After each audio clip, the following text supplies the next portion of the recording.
Mēs redzam daudzus gadījumus, kad bērni iet uz skolu un paiet skolai garām. Mēs bieži vien dzirdam šos stāstus par to, ka tātad bērns skolā neprot uzvesties, kas ir jādara, viņš no skolas ir jāizslēdz. Diemžēl mēs arī redzam, ka izglītības sistēmā un arī nereti politikā tiek atbalstīts šis viedoklis, ka tātad ir bērns, ir problēma, nav bērna, nav problēmas. Daudziem rodas maldīgi priekšstats, ka izolējot bērnu no vienas vides, mēs atrisinām lielu problēmu jautājumu grupu, bet tā nav taisnība. Šie bērni, jaunieši kaut kur nonāk, ar viņiem kaut kas notiek, un tas, ka mēs viņus neredzam, tas nenozīmē, ka viss ir kārtībā. Mēs aicinām uz sarunu Reziliences centra valdes locekli Kārli Mednieku, lai pajautātu, kas notiek ar jauniešiem, kuri ir riska grupā, kas notiek ar jauniešiem, kuriem ir vislielākās iespējas nonākt uz ielas, jauniešiem, kuri vairs neapmeklē skolu, un jauniešiem, kuri jau dzīvo uz ielas, parkos, tirdzniecības centros, un kādi ir atbalsta mehānismi un kādi ir resursi, ko mēs varam kā sabiedrība sniegt, un arī ko var sniegt un ko jau dara organizācijas, kuras strādā šajā jomā.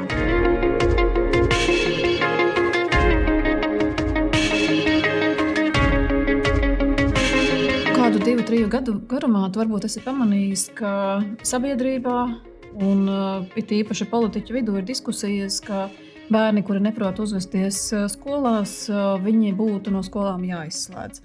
Un ka šī izglītība būtu jāuztic vecākiem, jo tāpēc, ka visas problēmas sākas ģimenē, un tad, lai viņi nāk no kurienes, lai iet no kurienes viņi ir nākuši. Un faktiski tā mūsu lielā bažas ir par to, ka tas ir ļoti tuvredzīgi, jo tāpēc, ka daudziem šķiet, ka tajā brīdī, tā kā bērns nav skolā, visas viņa problēmas ir atrisinātas. Ja, jo tāpēc, ka ja mēs neredzam bērnu, tad nav problēmu.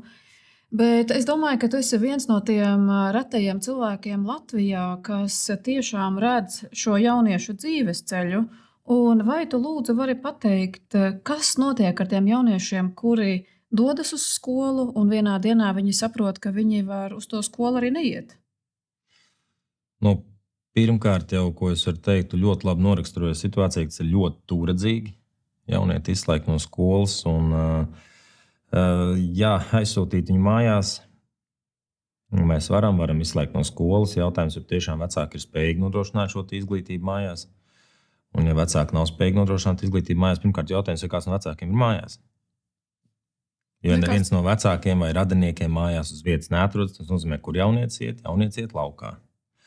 Iespējams, ne visi, bet liela daļa no tiem, kas ir, ja viņi ir no skolas izslēgti šādu deviantu uzvedības pēc, visticamākais viņi nonāks arī kaut kur ielu vidē. Un tur jau tālāk sāksies tas brīdis, kad kontrole pār jaunieti zūd arvien vairāk. Drīzāk ietekmes spēja, ne kontroli, ietekmēt kaut kādā veidā jauniešu šo dzīves gājumu, un ko viņš darīs tālāk, viņš sarūk. Un saki lūdzu, kur jūs kā Reziliences centrs satiekat jauniešus vai arī bērnus? Un kas ir tas dzīves posms, un kas ir tie stāsti, kas nonāk jūsu rokās? Pie mums nonāk ļoti daudz un dažādu stāstu. Jaunieši pie mums nonāk arī dažādos veidos. Ir jaunieši, kurus atveda citi jaunieši. Ir jaunieši, kurus patiesībā arī ar jauniešu palīdzību, jo jaunieši mums palīdzēja iesākt tādu spēcīgu projektu sadarbībā ar Izglītības, kultūras, sporta departamentu Rīgā. Ielu jaunatnes darbs, ko mēs veicam, kur ir uz ielas. Mēs ar šiem jauniešiem runājam, uz ielas viņiem iepazīstamies un pakāpeniski lēnu garu. Tas nav ātrs process, nonākam viņu kompānijā un sākam ar viņiem iepazīties, strādāt un iegūt nedaudz uzticību, kur pēcāk jau mēs varam jaunieti virzīt tālāk. Vai tā būs rehabilitācijas programma Dari, vai tas būs kopienas centrs, kas mums šobrīd Avotu ielā, tas vēl ir jautājums, uz kuru pusi jaunietis ies. Bet arī ielu vidē mēs šos jauniešus satiekam. Protams, bez paša jauniešu atbalsta mēs ielu vidē arī būtu diezgan, mazspēcīgi. Jo jaunieši, kuri mums ir beiguši sociālās rehabilitācijas programmu, arī šobrīd viena daļiņa ir mūsu kolēģi, kas mums palīdz, strādā ar mums kopā un iepazīst mums ar šiem jauniešiem uz ielas, tīpaši sākumā, kad mēs to aizsākām. Un tie stāsti, ar kādiem nonāk, tie ir absolūti dažādi. Ir jaunieši, kuriem ģimenēs būs pilnīgs hauss, kur mēs runājam par alkoholismu, par narkotikām, par iespējams ieslodzījumu vietām vecākiem vai arī mirušu vienu vai abiem vecākiem. Un līdz pat jauniešiem, kur nāk no finansiāli nodrošinātas, stabilas vides.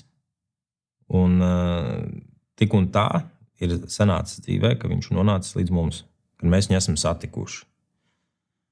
Tā kā nevar gluži spriest, ka vienmēr viss būs atkarīgs no ģimenes sociālā statusa. Noteikti tā nav. Jo jebkurā brīdī, jebkurš no mums, jebkurš no mūsu pazīstamiem jauniešiem arī var nonākt šajā tā saucamajā sociālajā riska grupā.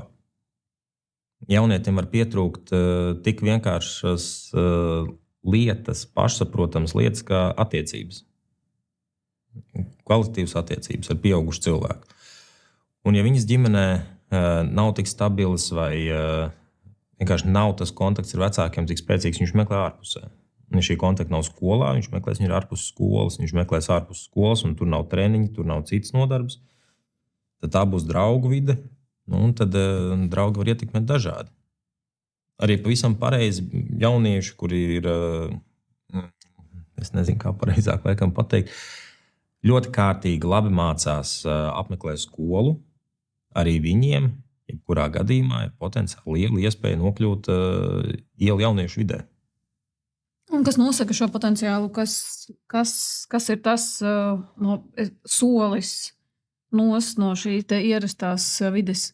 Es teiktu, ka tur var būt dažādi iemesli fonā. Viens no populārākajiem noteikti būs tas, jau, ko jūs iepriekš minēju, tie būs šie draugi, jeb apkārtējā ietekme, kas ir spiediens, vai arī spiediens mājās iespējams kaut kādā ziņā, ka labāk jāmācās vai kā, un jaunieci jau kaut kādā brīdī brūk. Mēs taču pieauguši cilvēki, mēs tā skatāmies, mēs pieauguši cilvēki arī no darba taču nogurstam kādreiz.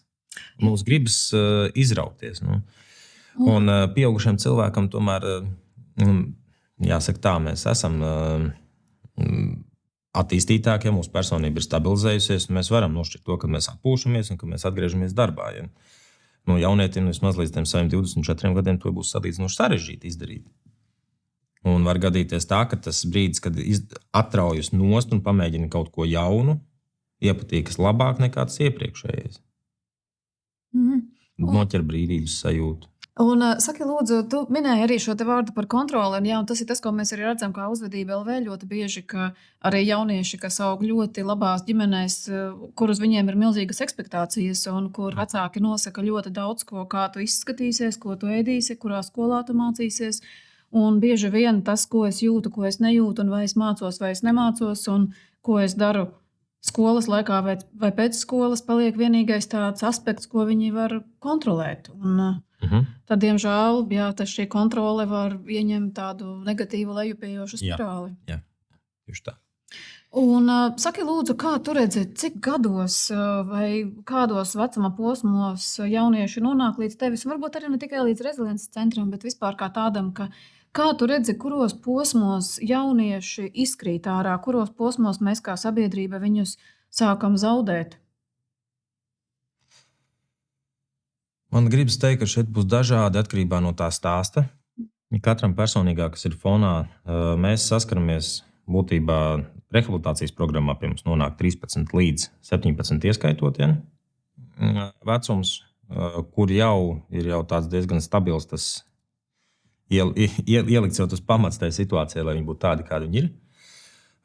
Kas attiecas uz globālo, jāsaka tā, ja mēs veicot ielu jaunatnes darbu Vērmanas dārzā, runājam ar jauniešiem, kas ir šajā te vecuma grupā, 13, 17, un šie jaunieši pasaka, viņi ir šokā. Viņi redz, ka 10, 11 gadīgais, 12 gadīgais sāk vilkties. Labi, 12 tas jau tuvu viņiem būtu, ja 11, 10 sāk vilkties apkārt staigāt, kas ir patiešām maz bērni, un arī staigā un pīpē veipiņus. Tad es teiktu, ka mums tas risks ir diezgan paliels jau salīdzinoši agrīnā vecuma posmā. Un tas nozīmē, ka, ja viņi to redz, ja mēs tos ieraugam, ja mēs šos bērnus ieraugam 10 gadu vecumā, tad tas nozīmē, ka kaut kas jau ir noticis kādus gadus, mēnešus pirms tam, vai ne? Jā, redz, kā tas kopējais, jo tas sabiedrības, pat ne sabiedrība, sabiedrības tāds kopskats par visu un tas, kā mēs dzīvojam, tik ļoti mēs esam iegrimuši ne savā dzīvē, bet citu cilvēku dzīvēs ar to pašu sociālo tīklu palīdzību. Ja? Mēs ļoti daudz dzīvojam, un es saku mēs, jo es uzskatu, ka mēs visi kopumā. Es zinu arī cilvēks, kur nav ne Facebookā, ne Instagramā, nekur, ja? Kas neko nedara. Tāpat laikā, jebkurā gadījumā WhatsAppā vai kaut kur sarakstās arī non-stopā, kas arī ir šī pati dzīvošanas laika kaut kur, ne šeit. Un tā arī mēs esam izkliedējušies, mēs esam izmētāti, mēs esam daļai, mēs esam savā sociālajā dzīvē, daļai mēs esam realitātē un tā kā darbā, kurā brīdī mēs esam paši ar sevi. Un te, protams, ir stāsts arī par mums pašiem, kā pieaugušiem cilvēkiem, cik mēs ļoti esam kontaktā ar sevi, lai mēs varētu būt arī ar kādu citu kvalitatīvās attiecībās un kontaktā. Un cik mēs mākam, kā mēs to mākam darīt, un vai mēs to mākam? Jā, jo tās arī jāsaka, tās ir prasmes arī, kas ir jātīsta. Komunikācija, attiecību veidošana, tas arī prasa tomēr kaut ko no cilvēka. Un nereti, kas arī atgriežoties nedaudz palikšu atpakaļ arī pie šīs skolas jautājuma par būšanu mājās, nereti strādājot ar riska grupu, mēdz būt tā, ka arī ģimenē nav jau vēsturiski bijis ielikts pamats redzēt tālāk. Jo mēs jau nevaram gluži prasīt no jaunieša vai pieauguša cilvēka. Tas šobrīd pat par vecumu nav nekādas jautājumas. Ja cilvēks trešajā paaudzē dzīvē redzējis to, ka nav nekā vairāk par vidu, kurā viņš dzīvo, kur nedaudz vai daudz ģimenē pastāv kaut kāda vardarbība, sišana, alkohols, tā pati morāla aizskaršana, ja, fiziski, garīgi, viss pārējais. Ja to viņš redz trešajā paaudzē, tad cilvēks to pieņem kā normu. Kur varētu nosaukt par normu, par normalitāti. Viņam tas šķiet pieņemami, jo tā tas ir. Tā taču ir jābūt. Un tad arī mēs nevaram jaunieti, kurš sāk mācīties skolā vai ir sācis iet skolā, uzreiz nosodīt par kaut kādām rīcībām. Tur jau būtu jāstrādā vairāk ar to, kas tam ir pamatā. Jāizprot, kas ir pamatā, un tad jāpalīdz šim jaunietim paplašināt viņa pasaules redzējumus. Saki, taču, ja mēs runājam par Rīgu, Rīgā taču ir visas skolas taču ir labas. Taču tā ir Rīga. Taču cilvēki, kas māca skolās, tie ir cilvēki ar augstāko izglītību. Viņi taču zina, un viņi taču redz, un viņiem taču vajadzētu pamanīt, ka tātad, lūk, šeit ir bērns, jaunietis, kuram ir nepieciešams atbalsts, kuram ir nepieciešams parādīt citu redzesleņķi to, ka pasaulē var būt savādāk un ka var arī veidot draudzīgas attiecības bez vardarbības. Jā, skolas vide ir tik vien ļoti patiesībā. Es ticu tam, ka skolas ir labas. Un es ticu arī tam, ka skolas ir pārslogotas. Un es ticu tam, ka pedagogiem īsti nav līdz galam laika iedziļināties atsevišķi katra jaunieša vai bērna stāstā. Tas patiesībā vairāk būtu iespējams reģionālās skolās vai lauku skolās tīpaši, kur gan, atzīsim, lauku skolas šobrīd mums vairs tik daudz maz nav, ja viņas diezgan liela daļa ir nolikvidētas.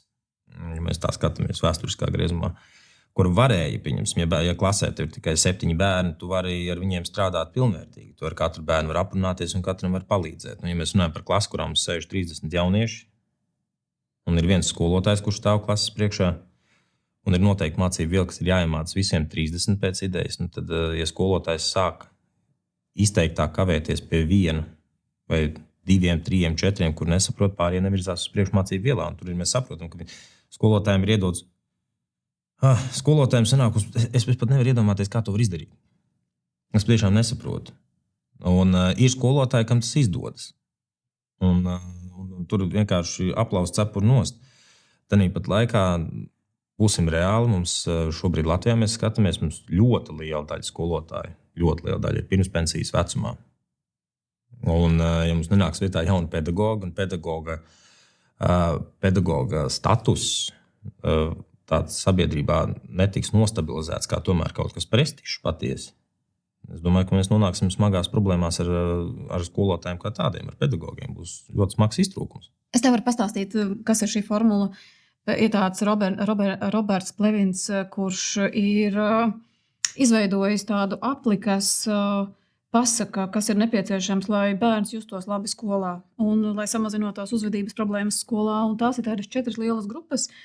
Viena grupa šiem bērniem ir vajadzīga piederības sajūta, viņiem ir vajadzīga sasnieguma sajūta, viņiem ir vajadzīgas attiecības vienaudžu un viņiem ir vajadzīga jautrība.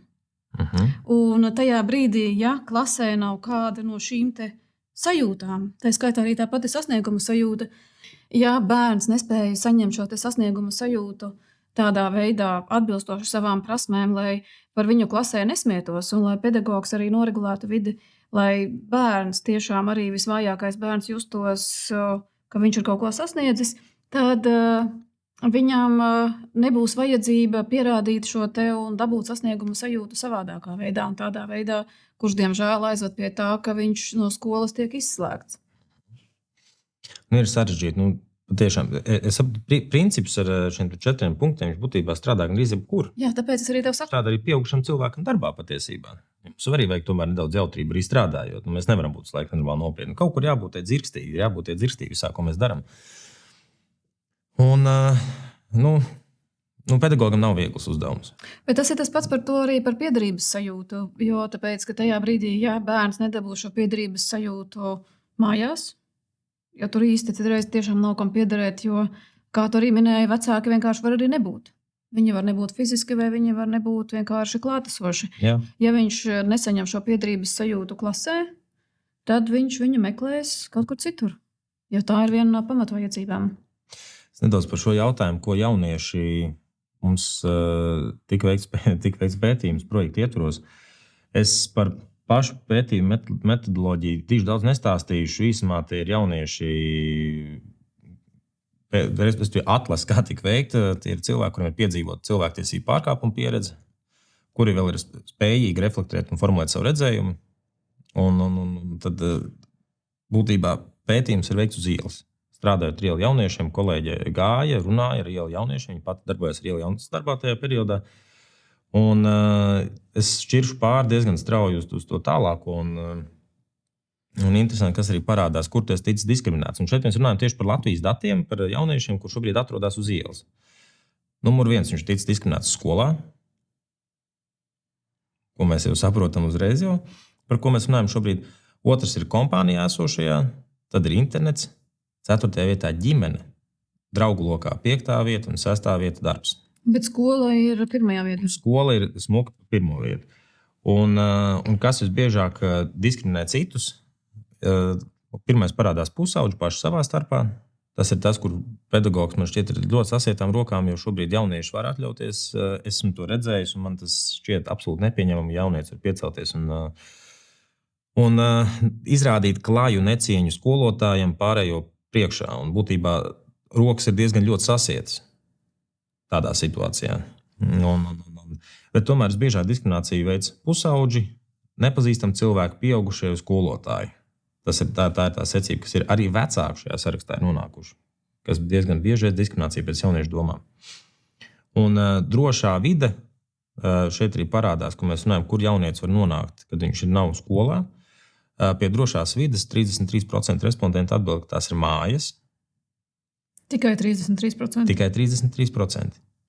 Tad 17% saka, dzīvojot pie draugiem, un 16% parkā.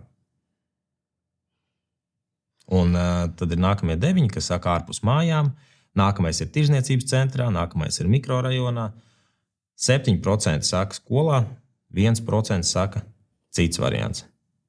Vienkārši viņi nezina citus variantus. Ja? Tur visticamākais, jā. Bet tas stāsta par to, ka, ja mēs savalkam tā kopā, būtībā mēs nonākam pie tā, ka 66–67% no respondentiem saka, ka drošā vide ir ārpus mājām. Un skola ir tikai 7% no šiem procentiem. Tas nozīmē, ka aptaujātie jaunieši, uzsver vēlreiz, šie ir jaunieši patiešām, kur atrodas ielu vidē vairāk, viņi saka, ka viņi drošāk jūtās ārpus mājām un ārpus skolas. Un, tas nav īsti līdz galam laikam pareizi. Un tāpat laikā varam palūkoties arī šeit redzēt, kas sniedz palīdzību grūtā brīdī. Draugi tie būs 40%, kas ir lielākā daļa. Ja? Un šeit mēs sakām, man personīgi rodas jautājums, cik veselīga esošā draugu kompānija, un kāda ir šī sniegtā palīdzība, vai tā ir cigarete, veips vai pudele vai kaut kas pie sarunas par sāpīgo tematu, vai kā. Es, protams, ceru, ka tā nav, bet, diemžēl, praksa rāda biežāk, ka tas tā ir. Nākamais punkts ir ģimene un vecāki, kas ir 26%, un tad 17% ir psihologs. Tas nozīmē, ka liela daļa šo jauniešu jau dodas pie speciālistiem, un skolas darbinieki ir tikai 3% un sociālais darbinieks. Bet saki, lūdzu, vai tev ir arī pētījumā pašu jauniešu teiktais, ko viņiem nozīmē drošā vide, kas viņiem pietrūkst? Nākamais slaids, tieši, ko es tikko uzšķīru, arī runā par to, kādas ir jauniešu vajadzības, kas ir tas, kas trūkst. Un 23% jauniešu saka, viņiem vajadzība pēc mīlestības. 18% nākamie saka, pēc drošības ģimenē, skolā, draugu lokā un citur. 14% atzīst, ka tā ir laba izglītība, 13% saka attiecības, bet es, godīgi sakot, liktu kopā laikam tos 13% vairāk ar tiem 23%, kas ir sākumā minētie. Un tad jau tālāk mēs skatāmies komunikāciju klātienē, cieņa, kvalitatīvs ēdiens, mājīgums, labāks apģērbs, un tur mēs noejam jau līdz tādām praktiskām lietām, pamatlietām. Būtībā lielākā daļa startā mums sastāv attiecības, kuras arī labprāt klāt likt pie kaut kādiem attiecībām, arī šo te beznosacījumu mīlestību kaut kādā ziņā, kas jauniešiem diezgan ļoti pietrūkst, un drošība. Tie ir 2 jautājumi, kas trūkst. Tas taču nav grūti mīlēt.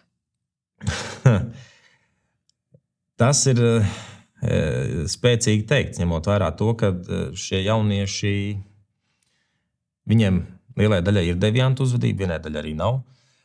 Jauniešiem ir lielai daļai savas īpatnības, vai nu tas būs, nezinu, piercinga degunā, viņš negribēs pakļauties citu viedoklim, vecākam īsti nevēlas klausīt.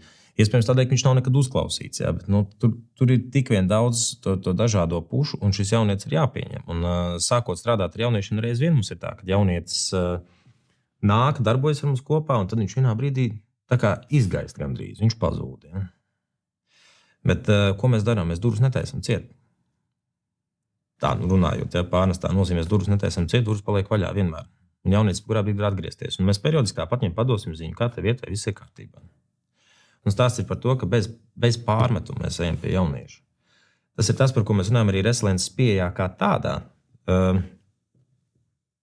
Nemeklēt problēmu un nebakstīt problēmu. Mēs varam strādāt ar, pieņemsim, jaunietis ir smēķētājs un lieto alkoholu. Jā, iespējams, smagākos gadījumos ir vajadzīgs atsevišķs atkarības speciālists, kas ar to strādā. Tāpat laikā vai mūsu darbība, rīcība, saruna ar jaunieti ir jākoncentrē uz to, ka pīpēt ir slikti, alkoholu lietot ir slikti, lamāties ir slikti, nemācīties ir slikti. Jaunietis zina, ka tas viss nav īsti pareizi. Viņš ļoti labi apzinās to. Un tad vecāki mājās, skolotājs skolā mēs bakstam pie tā, ka tas ir slikti, tas ir slikti. Jautājums ir tajā, kādēļ jaunietis ir nonācis līdz tam brīdim, kas viņam iekšā notiek galvā, kāpēc viņš tādā situācijā. Bet to jau rāda tie paši pētījumi, ka jaunieši pirmo cigareti izsmēķē kompānijās, un jaunieši arī pirmo alkohola pudeli izdzer kompānijā. Jā. Un tad no pieaugušās puses, ko es varu teikt, pieņemt jaunieti tajā brīdī, kāds viņš ir. Viņš 10 reizes tev liks ilties. Viņš testēs visādos veidos. Šie jaunieši testē visos veidos, kādos vien var. Lai saprastu, ka patiešām ok, es parādot visu sliktāko, ko es varu, viņš vēl nav prom. Kaut kas interesants, jā. Un tad strādāt, meklēt šo te pozitīvo daļu jaunietī. Jo, ja jau reiz mēs esam dzīvi, mēs esam šeit, mēs darbojamies, mēs ne tikai eksistējam, bet arī veicam kaut kādas darbības, tas nozīmē, ka mums kaut kur iekšā ir kaut kāds dzinuls tomēr. Mēs ceļam, jaunietis arī viņš no gultas pieceļās. Viņš iziet ārā, viņš aiziet kaut līdz parkam. Kaut kas viņam ir vajadzīgs. Viņam ir vajadzīgs attiecības, pieņemsim. Jā, ir vajadzīga droša, pieņemoša vide.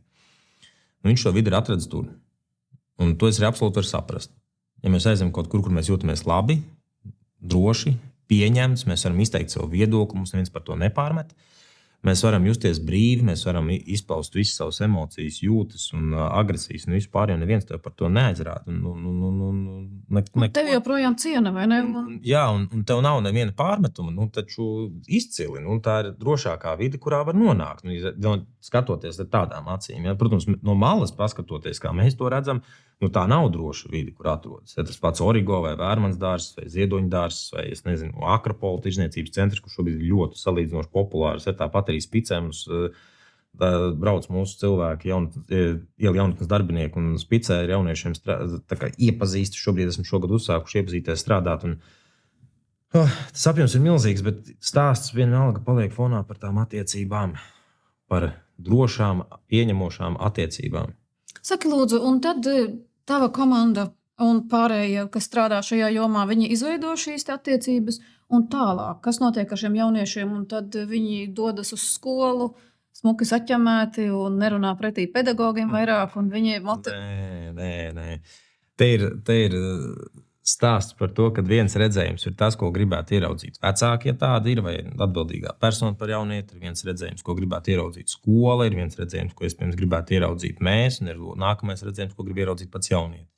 Ja viņš vispār saprot, ko viņš grib redzēt, jo lielākoties jaunietis pat nezina, ko viņš grib dzīvē. Un tad ir tas periods interesants, kad ar jaunieti mēs strādājam, iepazīstamies, virzamies uz priekšu.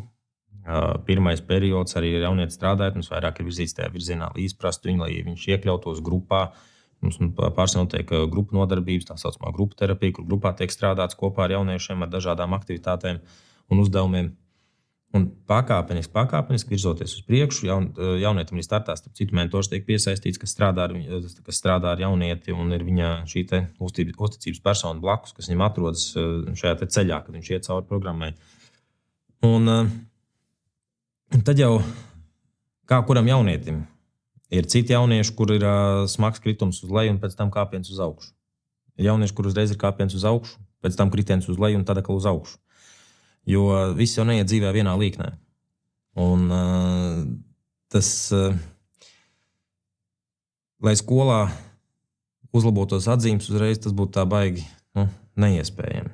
Mēs piesaistam jauniešiem, pieņemsim programmas otrajā pusē, mēs piesaistam ar mācību mentoru cilvēku, atsevišķi, kas jaunietim palīdz mācīties programmas ietvarā, kas viņiem palīdz ar studijām, konkrēti, ne studijām, bet skolu vairāk tieši atsevišķi cilvēki, kas strādā ar konkrētiem priekšmetiem. Mums ir mentori, kuri palīdz jaunietiem tikt galā ar skolas jautājumiem, bet arī nedarot jauniešu vietā, darot ar jaunieti kopā. Tur ir stāsts darīt kopā, veidot šīs attiecības, būt kopā, būt blakus, būt sasniedzamam. Un, protams, nevienmēr tas izcili izdodas. Man pašam ir sanācis arī, es atzīstu arī manā mentorēšanas vēsturē, un ir sanācis, ka arī esmu līdz jaunietim vilties, un lai vēl kā tas būtu, jaunietim tas tomēr ir smagāk nekā mums kā pieaugušiem cilvēkiem. Jā, man ir sanācis līdz jaunietim vilties, un tad pašam ir ļoti jāpiestrādā, pēc tam man jāpārkāp pāri sev, lai šo jaunieti nodibinātu tādas kvalitatīvas attiecības, jo tas ir grūts solis, ja viņas pievīlas. Jo, iedomājieties, ka jauniešu vietā esot, tu jau esi ticis pievilts dzīvē 110 reizes, tu tici tam, ka tev neviens vairs negrib, tev ir parādies cilvēks, kurš ar tevi gatavs strādāt, darboties, atbalstīt, un arī viņš to piečakarē kaut kādā veidā. Tad tas ir sāpīgi. Bet piečakarēšana tā ir attiecību sastāvdaļa. Tas ir tad, kā viņu sauc, regrettable incidents, kas ir šie incidenti, viņi radīsies attiecībās, jebkurās attiecībās, un arī tas, kā mēs tos incidentus pārvaram, tas nosaka arī to mūsu nākotnes attiecību kvalitāti. Un tieši tā, un, protams, pēc tam jau šobrīd attiecības atkal viss ir kārtībā, ir stabils, viss ir labi. Jaunietis ir beidzis rehabilitācijas programmu, šobrīd nāk mums palīgā darboties pie citām lietām un pie citiem jauniešiem darbiem. Bet tas process viņš ir ilgstošs. Ar to ir jāstrādā, jādarbojas. Es pats personīgi teikšu, ka arī šobrīd vairs nementorēju jauniešus un arī grupu nodarbības nevadu. Programmas ietvaros to darīju daudzus gadus. Es saprotu to, ka esmu sev nedaudz arī diezgan daudz, neteiksim, ka izsmēlis, bet atstājis sevi tur.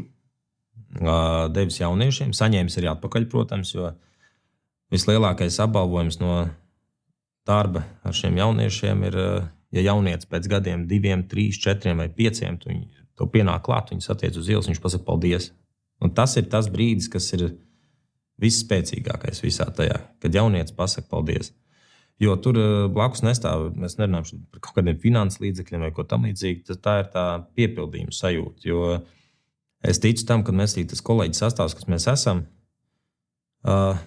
esam ar kaut ko vairāk noteikti nekā tikai ar mērķi nopelnīt, jo šeit ir jābūt tam kaut kādam aicinājumam, ir jābūt aicinājumam tajā. Protams, jo ir ļoti daudz veidi, kā var nopelnīt ātrāk.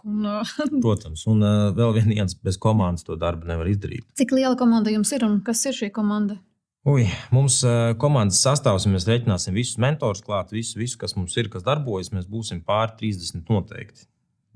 Ja mēs skatāmies uz tādu pamatu sastāvu, tad mēs runājam uz aptuveni kaut kādiem 10 cilvēkiem. Ja mēs runājam tādu pašu kodolu, tad mēs runājam jau par kādiem 5-6 cilvēkiem, kas ir tas, ja vairāk kaut kas ir administrācijai pietuvināts.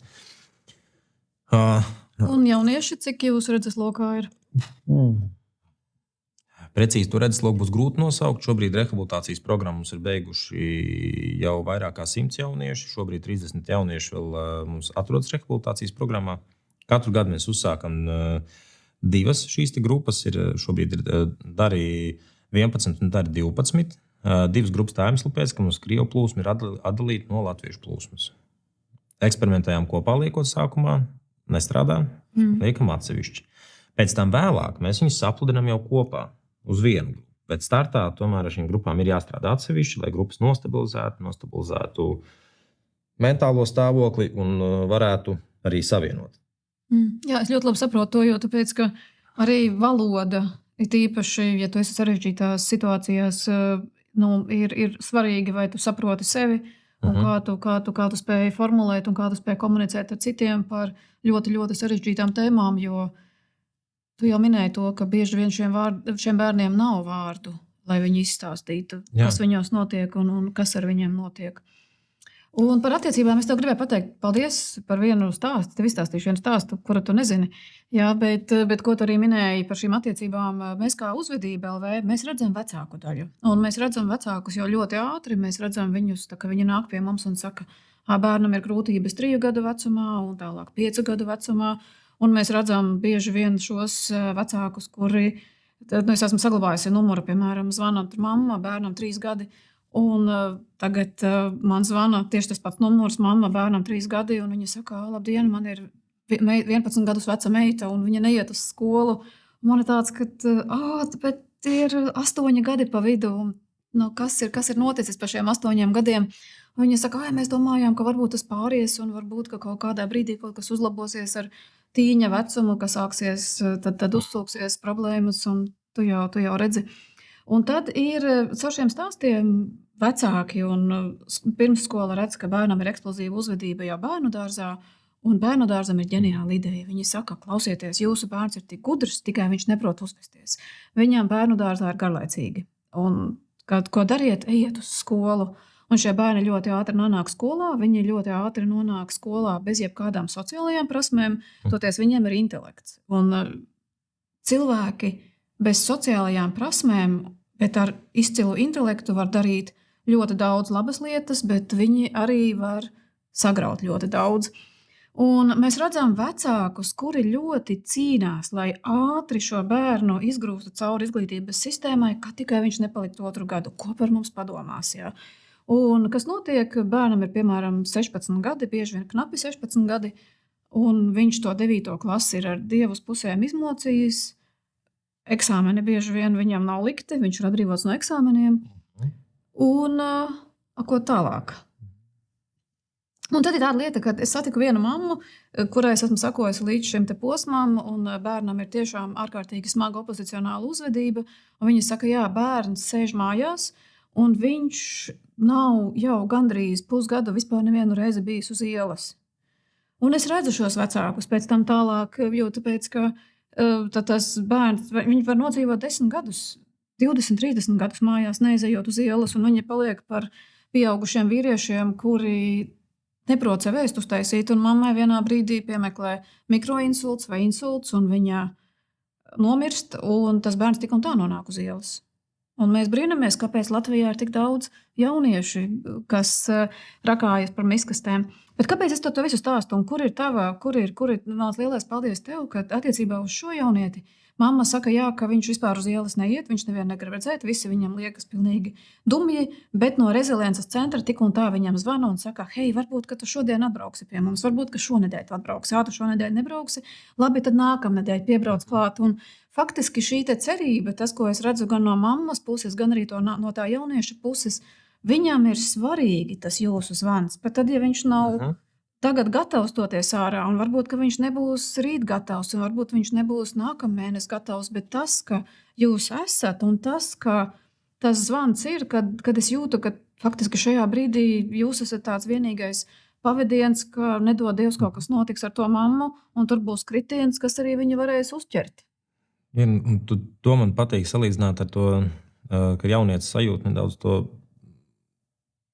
beznosacījuma mīlestības faktors tur parādās. Ka neatkarīgi no tā, kāds tu esi, tu guli mājās, gultā, vai tu esi uz ielas, lieto narkotikas un lieto alkoholu, vai tu esi absolūti ar galīgi jau noliegumu pret visu šīs pasaules. Šā vai tā, mēs esam. Mēs tev ticam. Mēs ticam, un mēs uzklausām, mums ir svarīgi, ko tu domā. Un tas ir daudz. Jā, paldies tev par to. Jo nianses, ko es gribu pieminēt klāt, ir, kad strādā ar jaunieti, ir jāstrādā arī ar vecāku vienlaicīgi. Tas ir tas, kas arī, ko arī mēs veicam, ja ir darbs ar jaunieti, mēs strādājam arī ar vecāku. Un ne tikai vecāks vienmēr būs jauniešu atbalsta persona, var arī būt ģimenē gadījies tā, ka jaunietim nav ar māmu un tēti tik spēcīgs kontakts, pieņemsim, kā ar tanti, vai onkuli, vai veco tēvu, vai vecāko brālēnu. Var absolūti būt tā, ka tā atbalsta persona, caur kuru ar jaunieti var strādāt, nav mamma vai tētis, kur ir citais pat tiešām normāli, sakarīgi un cenšas. Tas varbūt ir cits cilvēks ģimenē. Un sakiet noslēgumā šīs intervijas, vai ir kādas lietas, ko tu vēl vēlētos, vai kas būtu vajadzīgs, vai kas pietrūkst jums kā reziliences centram, vai iespējams, ko tu gribētu, lai dara sabiedrība, skolas, institūcijas, lai tāds reziliences centrs nebūtu, lai jums nebūtu vajadzība eksistēt, un jūs varētu, piemēram, tirgot makšķerēšanas piedarumus vai veidot turisma pārgājienus pa upi. Mēs tos darām tāpat pārgājienus pa upi, mēs taisam tikai ar šiem jauniešiem, jo mums tā rehabilitācijas programma nav klasiski telpās, tikai mums viņi ir ārā mežos pie jūras teltīs, 10 dienas dzīvot mežā, un tā, tas ir liekam, kaut cits stāsts ir. Ko es saskatu, kas būtu tāds spēcīgs punkts, un vairāk esmu fonā dzirdējis, ka runā par to, ka varētu izveidot šo te programmu jaunajām māmiņām. Tas ir tās pirmās, nepateikšu precīzi, 700, 600 vai 900 dienas, kur periodiski māmiņai ir jāiet pie speciālista, ir jāiziet aprunāties, palīdz ar bērnu audzināšanas jautājumiem, tuvāk iepazīties un visu. Un tad jau mēs jau preventīvi pašā sākumā jau varētu redzēt, mēs kā sabiedrība, būtībā jāsarunā par mums, kā mums visiem kopumā. Mēs varētu jau izvairīties no tā, ka jau pašā saknē jau bērnam tiek ielikts ne tāds pamats, kāds ir vajadzīgs. Jo tomēr, lai vai kā, ja nāk ar to zīdaini, nāk uz turieni, tu redz, vai viss ir kārtībā, vai mamma ar viņu normāli reaģē, ja mamma nāk uz nodarbībām ar bērnu kopā, kādas ir tās attiecības, vai viņas veidojas, neveidojas, vai mamma ir zem liels frustrācijas, vai agresijas, vai kas. To visu varētu saknē redzēt. Man šķiet, tas būtu tāds liels solis. Esošajā situācijā mums noteikti ir jāstiprina, arī mums kā resiliences centram, mums ir vēl vairāk, mums ir jāstiprina tas mūsu resursus, kas ir cilvēku resursus, kurš ir gatavs doties strādāt ar šiem jauniešiem, salīdzinoši smagu riska grupu, ar ko mēs strādājam, ja mēs strādājam arī ar atkarīgajiem un pat tiešām agresīvajiem, tādiem, kuriem jau ir krimināllietas un viss. Un stiprināšu šo darbu vairāk ar viņiem, kas ir uz ārpusi vērstais, kas ir uz ielu vidi, vēl vairāk iet tur, vairāk iekšā strādāt ar viņiem un celt nost vismaz maksimumu, cik mēs varam. Vai vismaz mēģināt noraut nost tos, kur tikko parādījušies ir uz ielas un sāk iet tajā vidē, laicīgi viņus jau preventīvi novākt no ielas vidas. Lai viņi nāk labāk darbojās, viņi darbojās kopienas centrā, viņi darbojās, strādā, attīst sevi un iet uz priekšu. Te pateikt, varbūt, ka skolās viņiem jāpasaka, hei, klausies, ja tu gribi iet pārgājienā pa upi, tev nevajag sākt lietot alkoholu. Tā kā nāc. Jā, nāc uz kopienas centru, arī reizi mēnesī izbraukums ir jauniešiem kopā, braucam kaut kur Arī ar senioriem mēs tur strādājam kopienas centrā. Droši arī seniori nāk pie mums, ar senioriem brauc arī sēņot. Man kolēģis kopā uz mežu. Tā kā tas ir tāds, un tas viss darbs ar tiem jauniešiem veidojas kā tāda, vismaz mums, viņš veidojas kā tāds sava tāda pasaule neliela, ja, kur ir sava ģimene, ja tā ģimenes sajūta veidojas tāda kopējā. Kā tam būtu jāizskatās. Un, protams, kā jau ģimenē, nevienmēr viss ir perfekts. Tas, ko mēs runājam jau par attiecībām iepriekš, ja, kad attiecībām arī ir dažādas fāzes. Ja, un tam visam ir jādzīvot cauri, bet tas ir tas, kā mēs tam izdzīvojam un kā cilvēki jūtas pie mums. Jūtas labi. Un, protams, arī pat viscilākās ģimenes piedzīvo attiecību krīzes. Un tām ir jābūt, jo savādāk mēs kā personības neattīstītos. Un tas ir labi, ka jūs arī to saprotat un nesūtat viņus prom, tur nomierinies un tad nāc atpakaļ pie... Nē. Mēs pat tādā ziņā mēs patiešām esam... Es gribu teikt ar pilnu pārliecību, mēs pieņemam, ka var būt dažādi. Tiešām var būt dažādi. Ir ļoti reti jaunieši, kurus mēs esam kādreiz izslēguši no programmas. Bet tas ir bijis konkrēti par narkotiskajām vielām, par to izplatīšanu, un kad mēs jau tur mūsu rokas paliek par īsu. Tur ir darbs jau cits. Tur jau jāvēršās nevis pie NVO, bet pie valsts institūcijām, kas šī gadījumā policija un tā. Bet tās ir bijušas tās situācijas. Būtībā mēs no programmas ārā neslēdzam. Mēs turam līdz pēdējiem.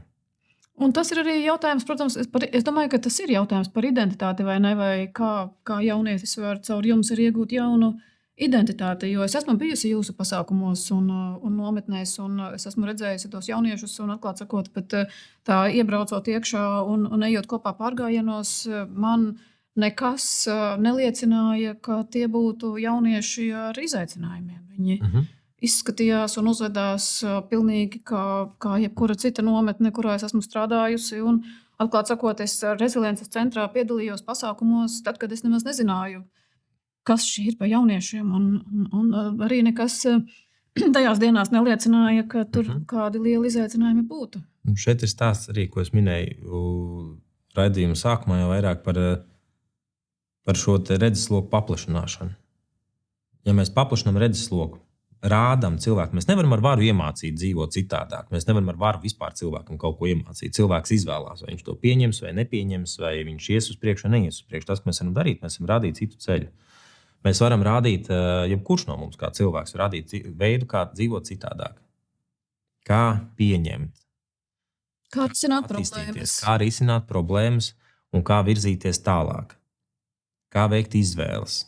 To visu mēs varam rādīt, darīt, un tas ir tas arī, ko mēs darām. Mēs dodam iespēju, mēs braucam kopā, rādam, kā strādā cilvēki, ka braucam pie mūsu sadarbības partneriem, mēs braucam pie kalējiem, kur kalēji rāda jauniešiem kā kalti. Jā, iespējams, neviens no viņiem neizvēlēsies šo te profesiju, vai viens izvēlēsies, vismaz jutīsies piesaistīts, bet viņi redz pasauli, viņiem ir jāredz pasauli, viņiem jāredz dažādību, ka var dzīvot citādāk, var pasauli būt arī citādāk. Un paplašinot šo pasaules redzējumu, paplašinās arī jaunieša paša tas redzējums, cik tālu viņš patiesībā ir. Mums interesanti, mēs programmas sākumā tiek jaunietim jāizpūš 360 grādu anketa kā par sevis novērtēšanu, savu spēju novērtēšanu. Kā jūs domājat, kur ir augstāki rādītāji? Pirms vai pēc programmas? Es pat nebrīnītos, ja pirms. Jā, augstāk ir pirms. Jo pēc programmas jaunietim jau ir izveidojies tas skatījums uz plašāku pasauli, kas ir kopumā, kas notiek apkārt. Un atsevišķas pozīcijas ir zemākas nekā pirms, jo jaunietis ir jau spējīgs izvērtēt vairāk, kādas ir viņa komunikācijas prasmes, kādas ir viņa spējas pieņemt sarežģītas situācijas, kāds ir jo iepriekš dzīvē viņš nav redzējis vairāk par to, un tajā esošajā vidē, kur viņš ir. Viņš saprot, jo, 9. Viss esmu rītīgi labs. Un izejot cauri tādam plašākajai pasaulē redzējumam, piedzīvojot kaut ko jaunu, sastopot arī sevi kaut kādā ziņā, savu iekšējo es, ejot mūsu, teiksim, tā ir citreiz šie smagie pārgājienu grupām, kur mēs ejam patiešām purvos, nakšņojam, dzīvojam. Izjūt caur tam, viņš sastop tos iekšējo es, viņš ierauga plašāku pasauli, viņš satiek citus cilvēkus, viņš saprot, tev paklau laikam nemaz nav tas devītnieks. Man diezgan grūti tur bija ar to, grūti ar runāšanu, grūti ar saskarsmi. Bet tas ir labi, un tad tu saproti, ka patiesībā tas ir 4, un ja tas ir 4 vai 3 vai varbūt pat 2, tad tas nozīmē, ka tu vari, un tev jāmācās paļauties uz citiem. Un tā ir ļoti laba sajūta, ka tu saproti, ka tu neesi viens un ka tu neesi atkarīgs tikai no sevis. Un tā ir laba sajūta, ka tu ieraugi, ka daudzas citas lietas citi izdarīja labāk, un tu vari viņiem palūgt, un viņi par pārsteigumu arī atsaucas. Jā. Tas ir ļoti forši pateikt. Ja bija 9 un tagad ir 2, tas nozīmē, ka pasaules redzējums jaunietim un izpratne par pasauli ir paaugstinājusies jau par, mēs ņemam 10 kā maksimumu, ir paaugstinājusies tādā pārnestā nozīmē par 7 punktiem. Viņš ir spējīgs ieraudzīt tālāk nekā iepriekš. Un iedomājies, cik tā ir laba sajūta, ka izrādās, ka tu neesi stiprākais, gudrākais un ka citi var visu ko. Un iemācīties to pieņemt un palūgt. Jā. Resilience būtībā tas ir termins fizikā, skatoties no latīņu valodas, tur tūkojot un valkot uz priekšu, tas ir termins fizikā, tā ir spēja atgūt iepriekšējo formu pēc traumas. Un kā es mēdzu to salīdzināt, pirms es dzirdējuši kādreiz, ka es to saku, kaučuku bumbiņu. Atleceni. Visi zinām, kas ir atleceni, esam metuši kādreiz. Un metot šo bumbiņu, viņa atstās pret zemi, viņa deformējas, viņa salīja par putekļiem, viņai ir būtībā trauma, bet no zemes atlecot, viņa atgūst iepriekšējo formu, kodols ir vesels tāds pats kā bijis, tikai apkārt ir šie aplipumi, kas ir radušies. Līdzīgi ar cilvēku. Cilvēks arī, viņš var gūt smagu traumu, viņš var sasisties, viņam var tā būt fiziski vairāk, tā būt emocionāla trauma, aizējuši tuvinieks vai zem atzīme vai kas notiekošies apkārt. Un cilvēks būtībā aplīja par putekļiem. Bet tas, kas ir jāsaprot, ka kodols iekšā vēl joprojām ir vesels. Un aiz tā jaunieša, kurš lieto narkotikas, smēķē, ir ar deviantu uzvedību, sūta skolotājs visas 3 mājas tālāk, krīt ārā no skolas sistēmas, nonāk cēsīs vai vēl, viņam tāpat iekšā tas kodols ir vesels. Tad uzdevums mums un jautājums, kā mēs varam nokļūt līdz šim te kodolam. Tas ir tas, par ko padomāt. Nestrādāt ar to putekli apkārt. To nevajag kasīt nost. Vajag urpties līdz tam kodolam un strādāt ar kodolu, lai kodols izplašās un pārņem to, kas ir visur apkārt. Jo tajā brīdī, kad kodols paliek lielāks un tie putekļi paliek kā sastāvdaļa no kodola, tajā brīdī ieslēdzās šis resiliences faktors, kur jau cilvēks ir spējīgs izmantot šīs savas traumas un pārdzīvojumus kā savu spēka punktu. Un tas ir milzīgs spēka resurss un arī zināšanas jūsu komandai, dodoties pie šiem jauniešiem, kuri ir savas dzīves zemākajā punktā, neredzēt to, kā viņi izskatās, bet ieraudzīt viņa būtību. Un tas ir tik lieliski, ka jūs to redzat, jo tikai tad, kad jūs nonākat kontaktā ar viņu, tikai tad rodas kontakts. Jo tu jau nevari neko ar viņu izdarīt, tu jau nevari viņu nekur aizvakt ar varu. Tas ir vienkārši pieskarties tai būtībai un parādīt, ka es ticu tev. Jā, tieši tā. Fenomenāli. Es ļoti priecājos, ka jūs esat un jūs pildat milzīgu, nozīmīgu darbu tajā visā mūsu ekosistēmā. Paldies par to. Paldies arī par uzaicinājumu piedalīties raidījumā. Man jāsaka paldies. Bez Resiliences centra komandas, kas mēs esam, mēs noteikti nebūtu tur, kur mēs esam. Un mēs arī neveiktu darbu tādu, kādu mēs to veicam. Šeit jautājums noteikti ir par komandu. Tā kā paldies par uzaicinājumu. Paldies!